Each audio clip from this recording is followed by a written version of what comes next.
Hello and welcome to the RetroMacCast with James and John, where in each episode we'll stroll down the Macintosh memory lane.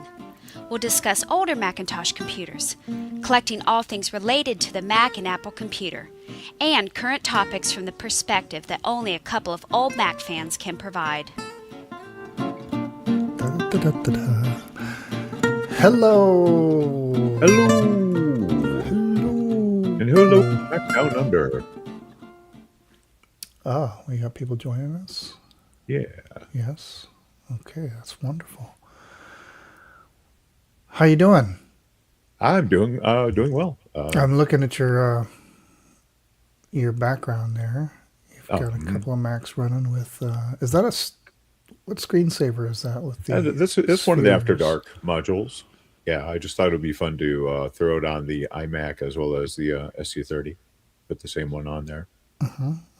Yeah. Of course, that's your clear SE30. Yes. Besides the case, what else has been done to that SE30 behind you? Oh well, it's got blue SCSI in it, but that's Okay. that is about it. Yeah. Other than that, Okay. it's pretty darn stock. I was just talking to you about possibly putting in one of the. I've got one of the Ethernet cards. The old original Ethernet cards that I may pop in there for funsies. Right. Yeah. Even though you don't really need it, right? You were saying you could use the.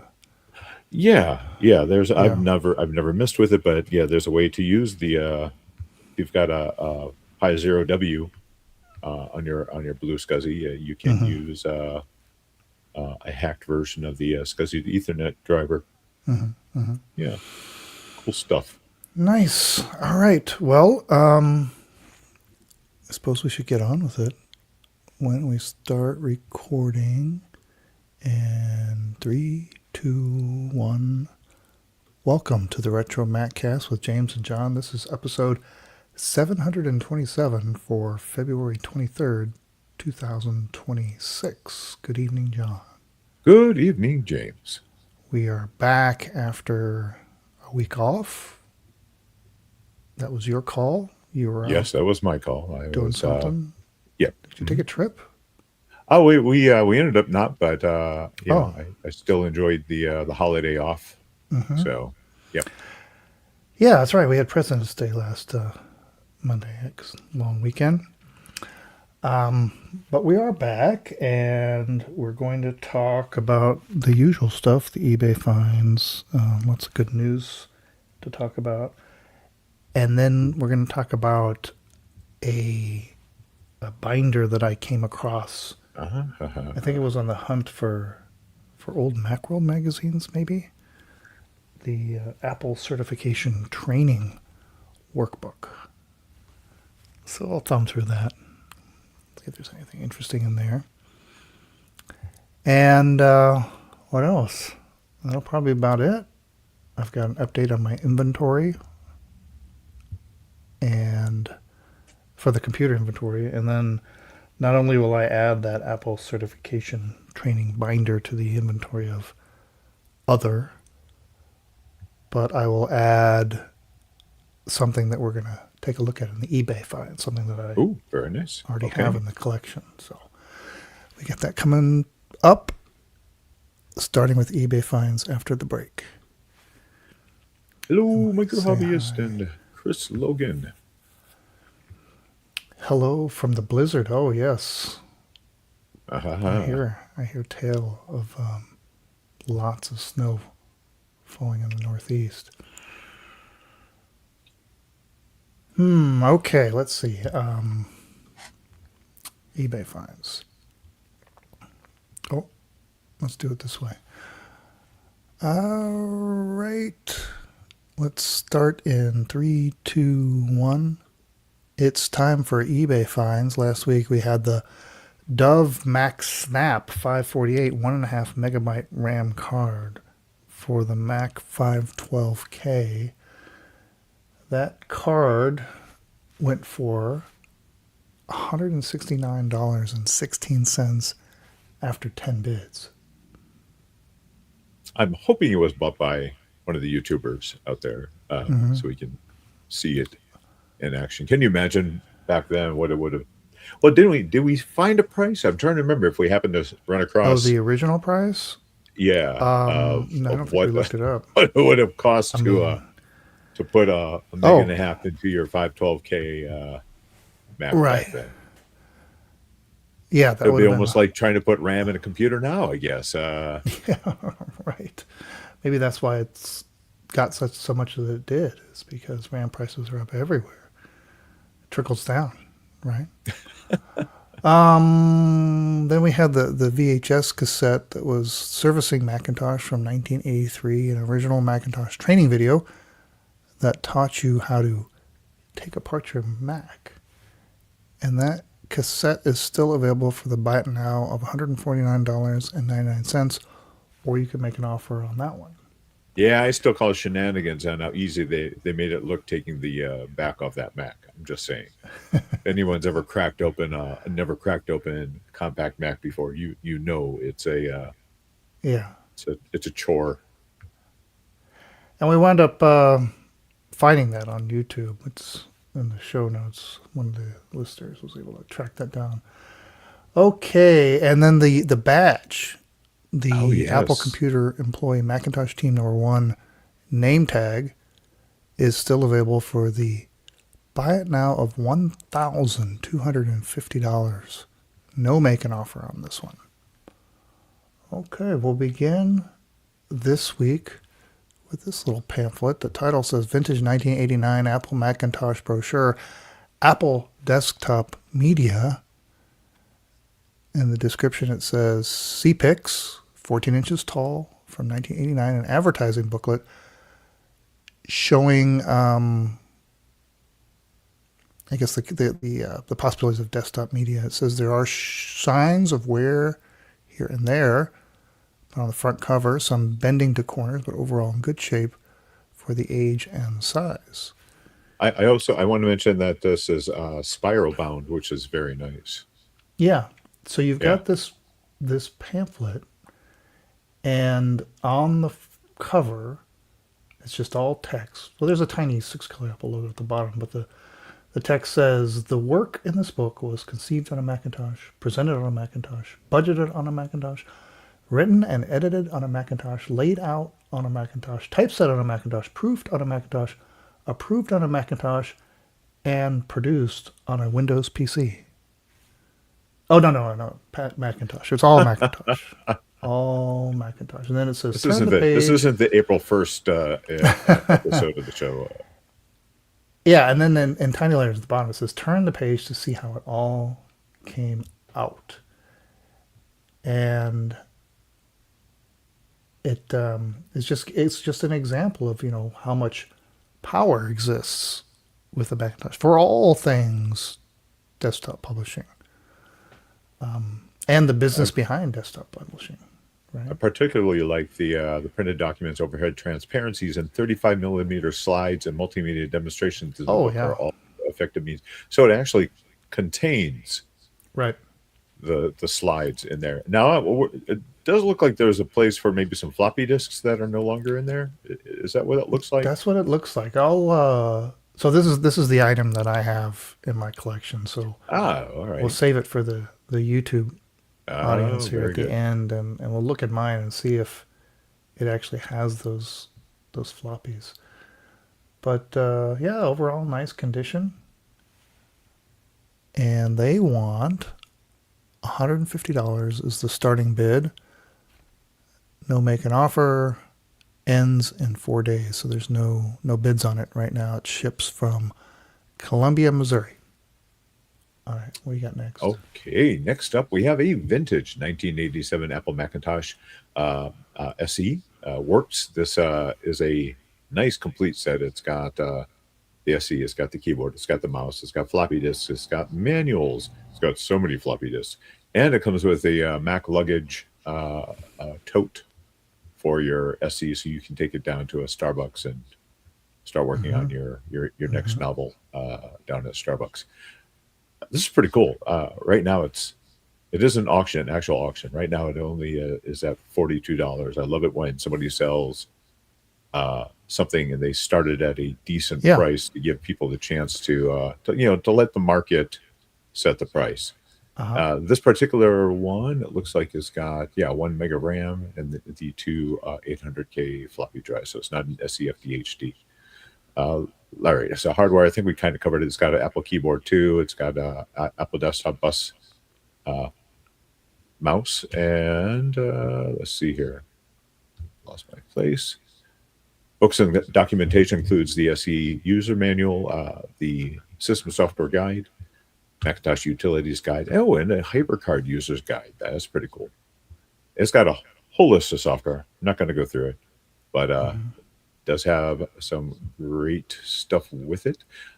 I was trying to go through the photos. Now they say it works, but I don't see a picture of it actually on in here anywhere. There's a Is it video. buried down? Okay, great. No, there's Fantastic. a video showing it booting up. Yep. Excellent. And Yeah. unfortunately, Apple never did their own original bag that worked with the SC.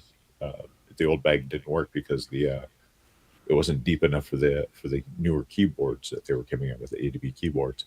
But this has got 8 bits right now. Ends in 2 days, 22 hours. Shipping is going to be pretty pricey on this one. To us from New York is going to would be about $125. Yeah. Or free local pickup if you live within 60 miles. Sure. Yeah. Already 8 bids. It's a real clean example too. There's a few marks here and there, but I mean, by and large, there's no yellowing. I just be a good indicator here of the price of a used SE. And this SE reminds me of my SE that I got new back in 89, 90, something like that. Where I opted for the dual 800Ks instead of the built-in hard drive. Do you know why? Mm-hmm. And I got an external hard drive. Well, because I grew up in the floppy swap era of the Apple II, and the idea of having 2 floppies to make copies was just could not pass that up. Yeah, how much copying did you do of the Macs compared to the 2E? I don't know, probably not as much, but still. Probably not as much. The idea of 2 floppy drives built into the machine, oh my gosh. Right. A fantasy come true. All right. We'll check on that next week. And then, finally, this caught my eye just because it was probably not the best example of a LC3, but had a fair amount of action here in another auction. The title says Vintage 1993 Apple Macintosh LC3 Computer Untested, No Reserve. The description says sold as untested, sold for parts or repair. Please examine the photos for the condition. So let's do that. Top of the case looks pretty dirty and scuffed up. Same with the front. It looks like it could get cleaned up, and a lot of those marks could probably be removed. Right? A little dirty. Looking at the inside, and let's look at the inside. All right, so refresh my memory. There is an empty slot in here, and I'm pretty sure isn't that supposed to be a SIM in that slot? You talking about right here, this place? Nope. That's that would be for the floating point. Oh, right here. There. Yeah. Well, there's one over here. I think. Well, that's your RAM. But I'm pretty sure it also had a. Trying to remember. So, that would have been a cash card. You could get a cash in there. That's right. Okay. Yeah. What is the PDS card in here that we see? Let's see. Let's take a look at it again. This thing right here. Yeah. Not sure what that is. Well, again, you've got no evidence that it'll power, and it's kind of scuffed up. No peripherals or anything, and 12 bids on this already, bringing it up to $77.54 with 2 days to go. So interesting. There's a surprising amount of action on this, right? With some time to go. So it's like, I wouldn't have wouldn't have guessed that kind of a risky purchase would have gotten this high already. Wouldn't you agree? Yeah, yeah. I mean, again, there wasn't really any. Now, if this had come with like an Apple IIe card in it or something like Oh that, my goodness, I yes, could of definitely course. see extra interest. But And, yeah, with 2 days left to go, this should probably go at least another 25, 30, $40 more. and look at the yellowing on the bottom. Like Yeah, it's and stored it's upside the down. the feet are actually chipped. If you Yeah. see, there's Like a big, actually little chunks missing. yeah. Yeah. Very odd. All right. Well, we'll see how high this goes and check in on it next week.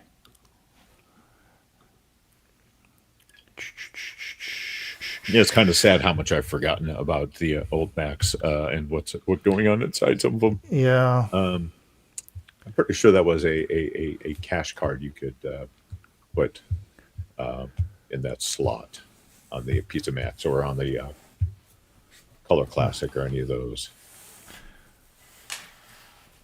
All right. I'm going to reconfigure. Let's see here.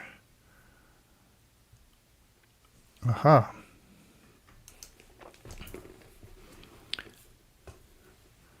Hey, Hey, Eric. there it is. So we Nice. got What's a up, massive Eric? glare from that light, but we're just going to have to deal with that if I hold it. Yeah, it's just for the cover. All right. We ready to go? Yeah. Okay, let's go in 3, 2, 1. Well, I uncovered this binder a few weeks back, searching for something else. I thought, I don't know that we've ever talked about this. It's kind of a cool thing. It's a standard 3-ring binder, but the cover here says Apple Certification Training. It's got the 6-color Apple logo there and this little check mark, I guess. At the bottom it says Macintosh. And nothing else on the back or the side. And it's like a workbook or something like that. Let me turn this down. All right. Let's move my camera around here a little bit. You can see it's not super high quality. It's just Xerox pages in here. A little transfer here to the inside of the binder. Yep. Just kind of Sometimes that toner does weird things with age, right?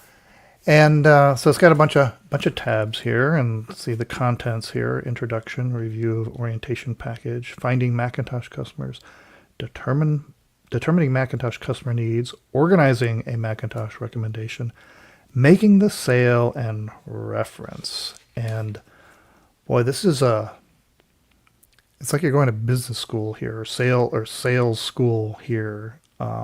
It's a very structured, methodical way of learning how to sell Macintosh to Does a Alec range of Baldwin customers. show up and berate you for your poor That's sales?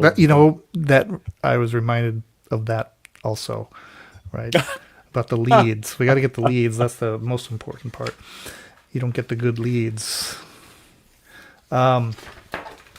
And so I would imagine that this was accompanied by a set of slides, right? It was be instructor led, and maybe be on a Mac, be in some sort of computer laboratory.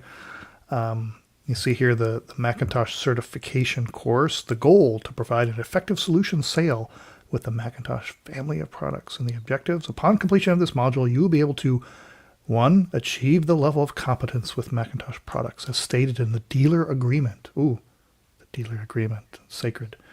And 2, apply product-specific sales information during appropriate phases of the sales sequence. None of this sounds like fun. Doesn't it? I was going to say, I was literally just about to say, let's suck all the fun out of the coolest, funnest computer at the time. Yeah, look at this. The sales sequence: prospecting, right? Those are the leads. Qualifying, process, and closing. Closers, right? It's all about closers. Step 3, profit. Yeah. And then goals for each session.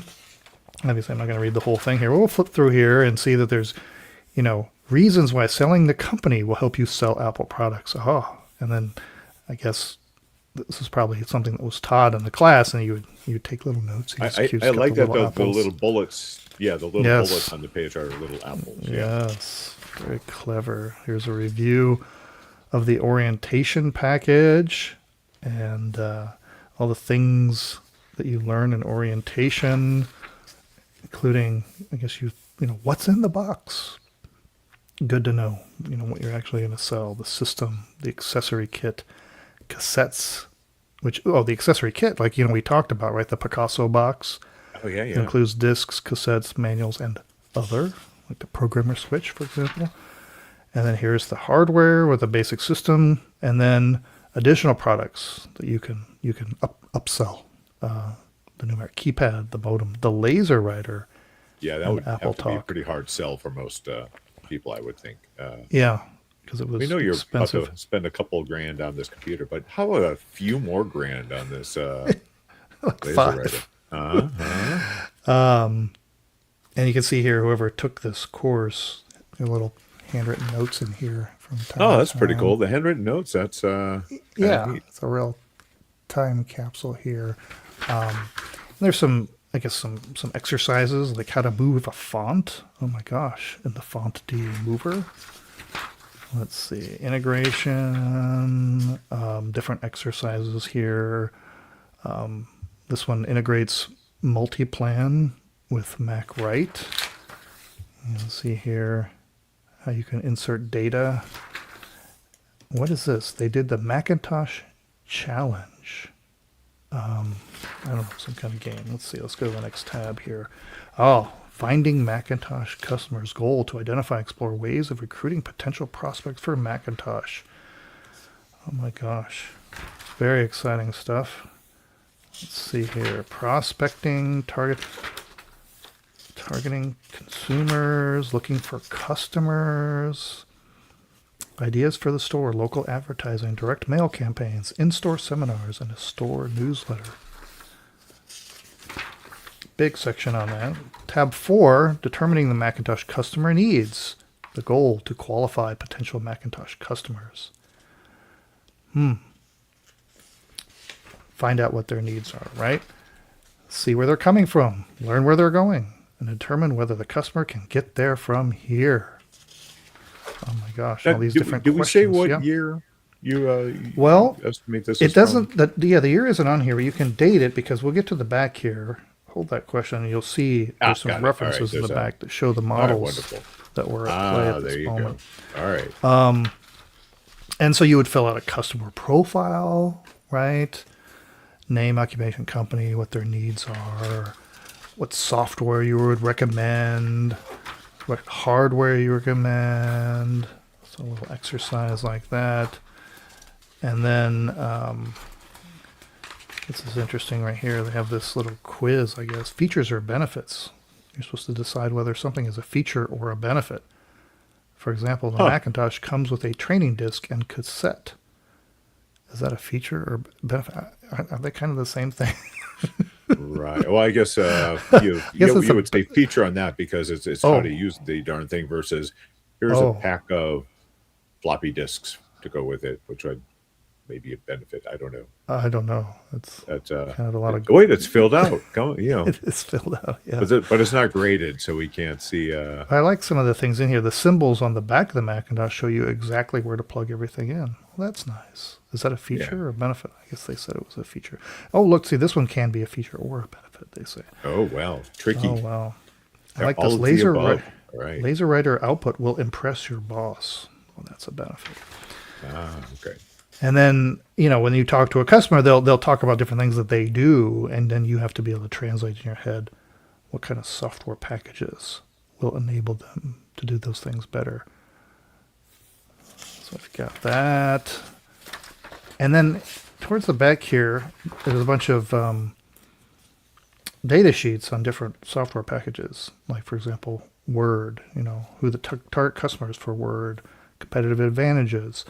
Suggested retail price of Word at that time, $295, which that's, I think we're talking about 3 to 4x for today's dollars. Mm-hmm. Right. Yeah. That's Right. And believe me, Word didn't do but a small fraction of what it does today.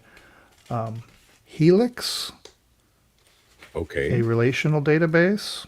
It's got a corporation at the top. What is that? Odesta. Yeah, I don't Odesta. remember Helix. That's the database. Megaform, an electronics forms processor. Oh, wow. Look at this PageMaker right there. Oh, by Aldus. Yes, it wasn't Yes. acquired by Adobe yet.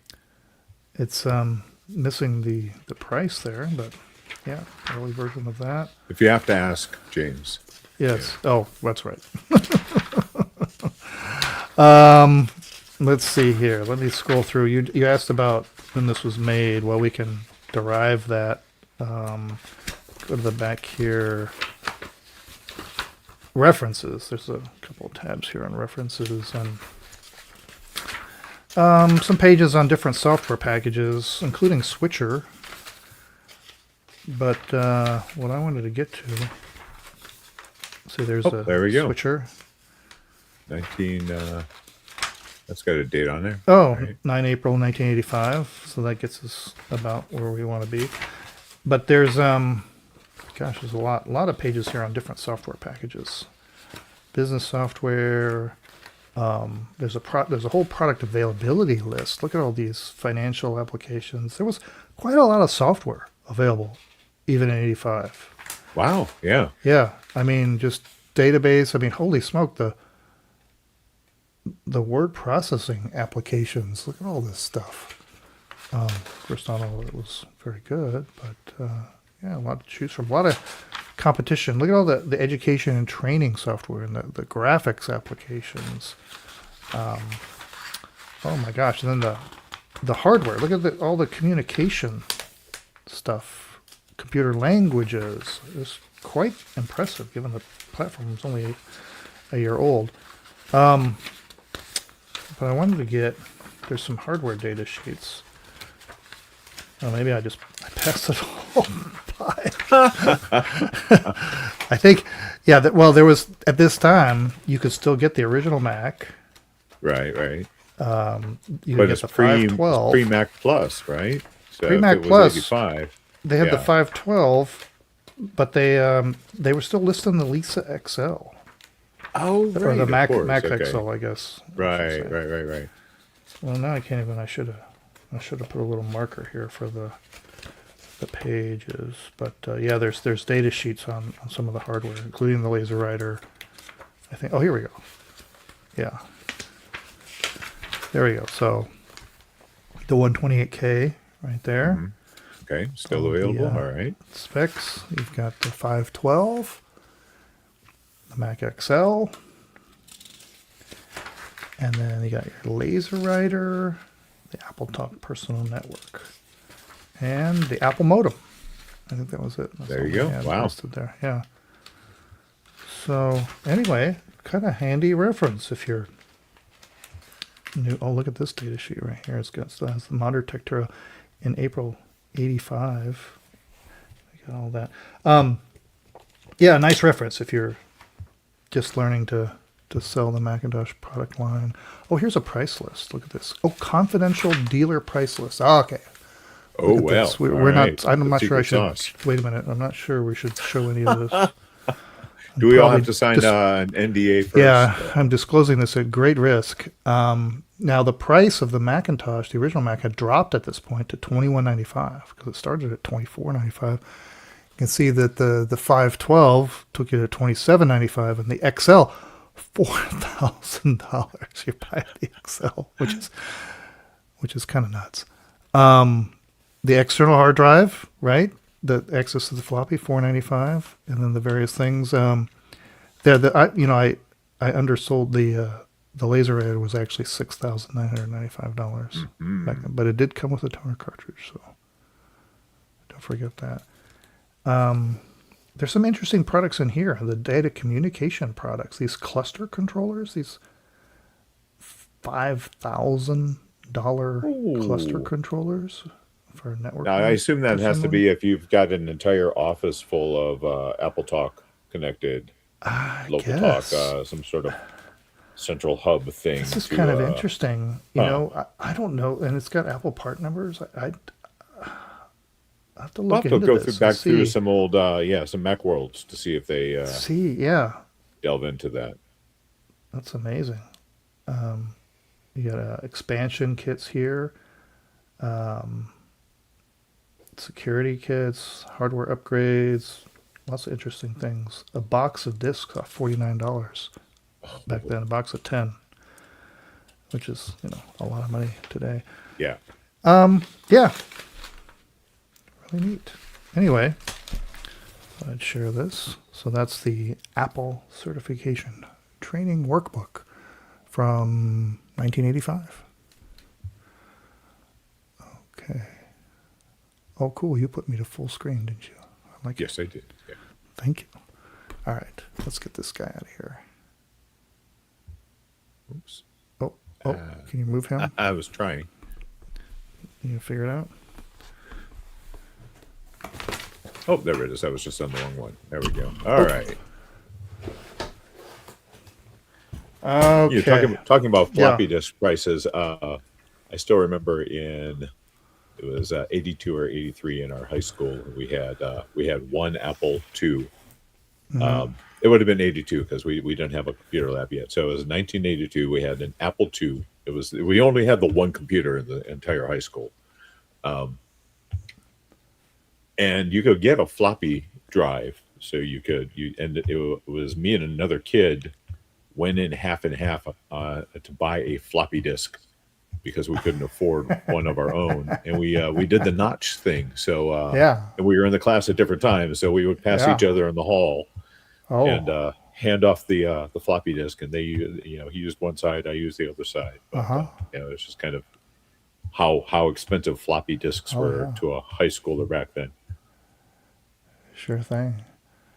All right, let's go to the news in 3, 2, 1. All right, it's time for the news.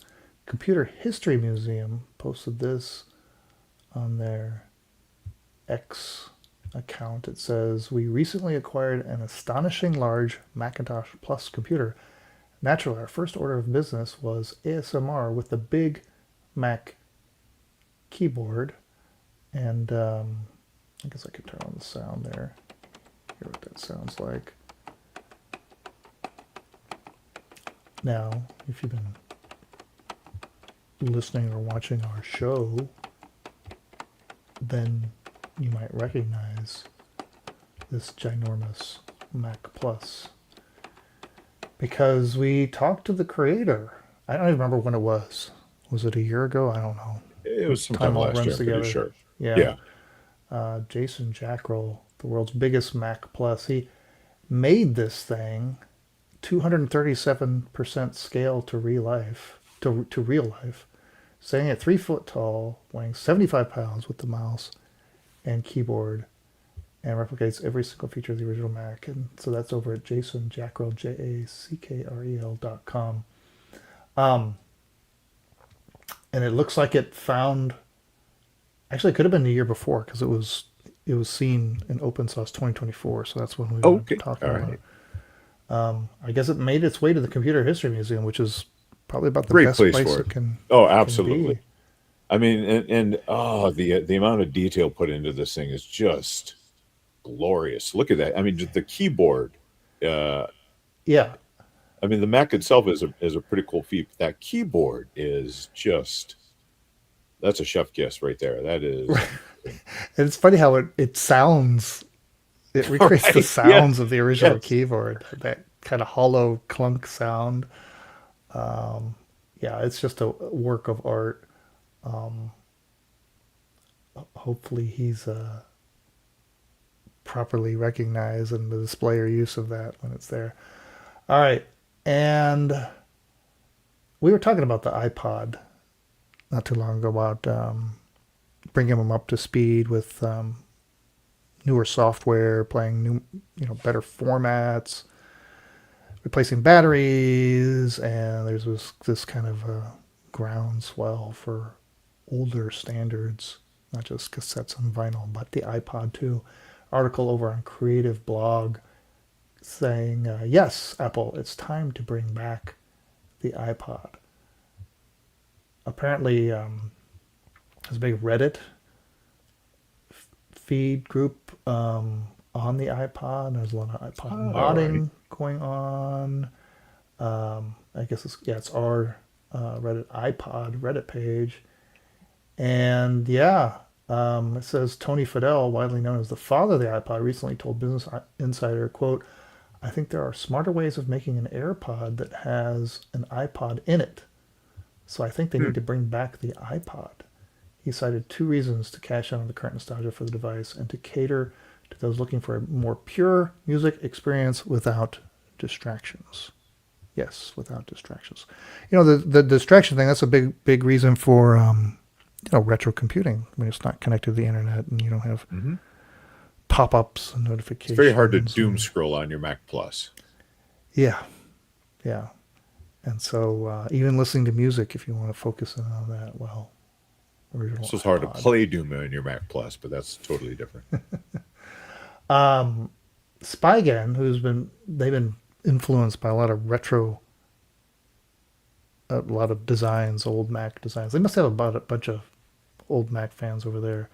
Had a concept image of a classic Mac inspired MacBook case.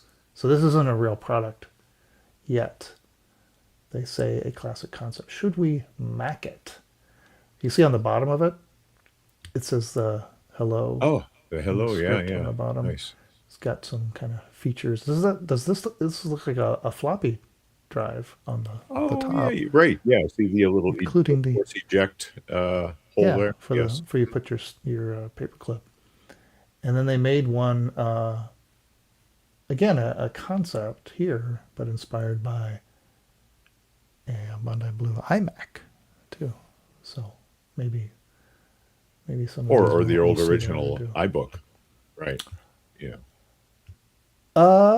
Yeah, right. yeah. Yeah. Anyway, pretty nifty. Maybe we'll see those one day for sale. Okay.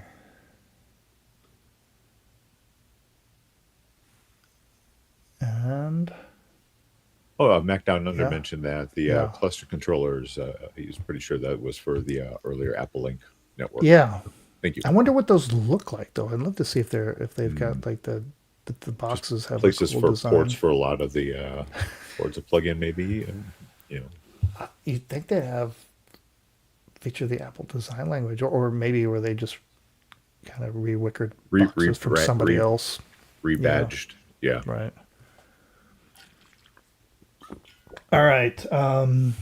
Let's close this thing out. Wait a minute before. Oh, wait, are you going to go through what, or is that going to be for after After. your computer? Okay, yeah, whatever. All right. Let's go in 3, 2, 1. Before we wrap it up, well, first we have to discuss if we're going to be doing a show next week. I'm in. Got a thumbs up from John, thumbs up from me. Okay, we're in for next week. With a TBD topic. Will we be in March yet next week? Yes, we will. Are you sure about that? It'll be the 30th. Oh, but we're only okay. 28 days. So it's only 28 days. So Yeah, it will be. Yes. Okay. I did add one computer to the inventory. It was semi-successful. There's a picture of it. The PowerMac 8100 110. Pulled that out of storage, fired it up, and I got a nice chime. I got video, no boot. There's a hard drive in there, but the hard drive was not cooperative. So I got a flashing disk logo on the monitor. Wonder if you could go ahead and format a zip drive. So you got a zip in there. Sure. Yeah, there's all kinds of things I could do, and I'm running more and more into SCSI hard drives, SCSI hard drives that aren't really doing anything. So I need to have a either external hard drive, bootable CD, zip, whatever. Is that floppy? Is that a floppy drive in the center? I would guess it is, but it seems awfully wide, awfully tall. Okay. Yeah. I guess just in the photo, it looks like it's Yeah, so this 8100 has the built-in CD-ROM, 3.5-inch floppy, and then it has. Wait a minute. It's got to be a floppy, right? It's got to be a floppy. And then it has a zip, which it's a crime. It has a PC blue zip drive in there with the, just looks horrible there on the face. But so I gotta find a way to boot it, but I'm optimistic because everything else so far so good. So that's we'll put that in the, I don't know, it's a mostly good column, I guess. I mean, the computer, I think the computer works. The hard drive is just, that's, you can Those fix hard that. drives. I mean, Yeah. it's, What you don't want is, you don't want like a fried motherboard or bad chime Right. or whatever, Yeah. no video, So this is, this is like 95% good shape. All right. I guess we'll be back next week. Please join us on the YouTube channel. We're streaming live 7 o'clock Central on Mondays. And if you're here for the YouTube show, I'll take a look at my book, that desktop publishing pamphlet. We'll take a look at that here. And until next week, remember, it's not old. It's retro. Boom. All right. Let's take a look at this thing. Yeah. Now this is the same one that was in the eBay auction. Yes. Yes. And I think we've done a show on it. Should have. If Derek were here, he could take a look at this. Let's put this on.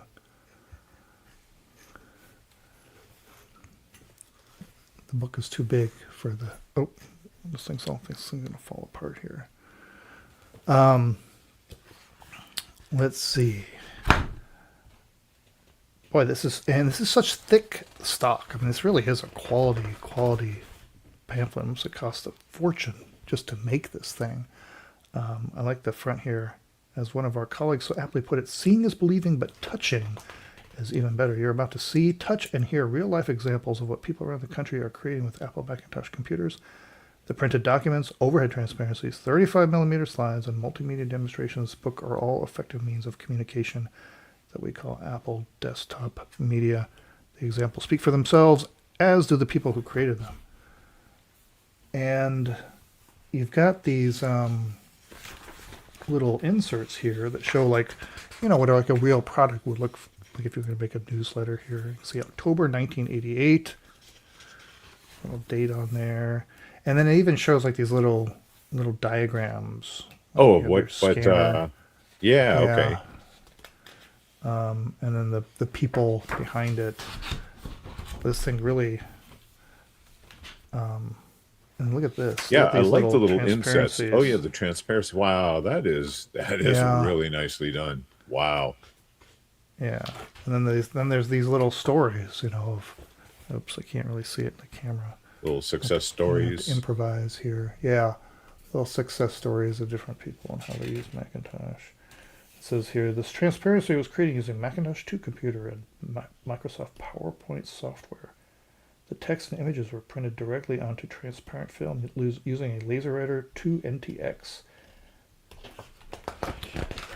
Look at this. You could even do color.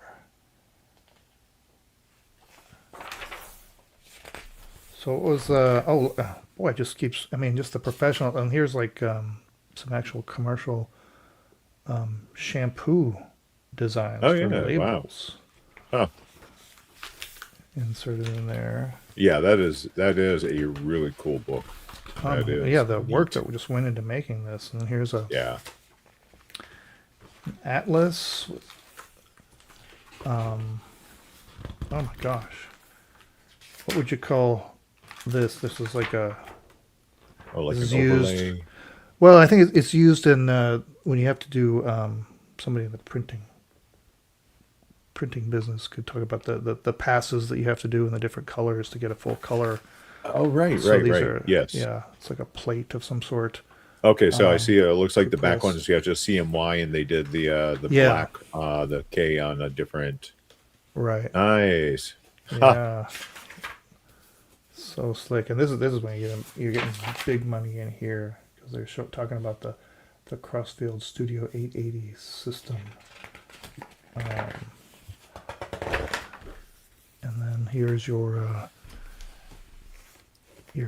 35 millimeter slides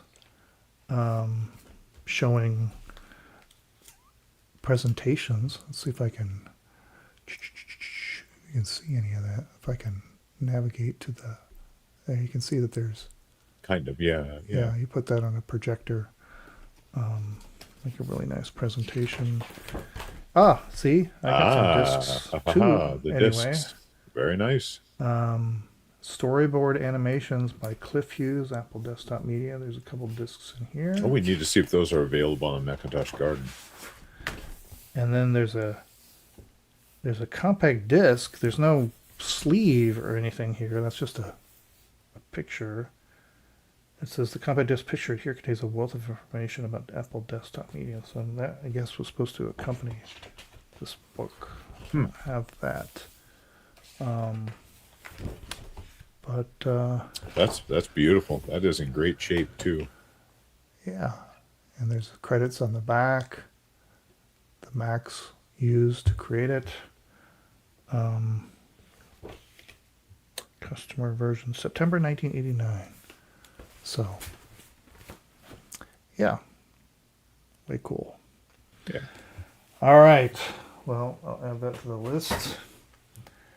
And I guess we'll see everybody next week. Thanks for dropping by. We'll play a little music.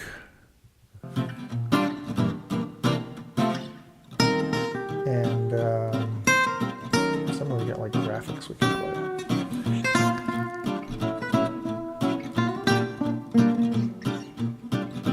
Thanks for listening to the RetroMacCast with James and John. Email listener comments and questions to retromaccast@gmail.com or post comments on our website at www.retromaccast.com.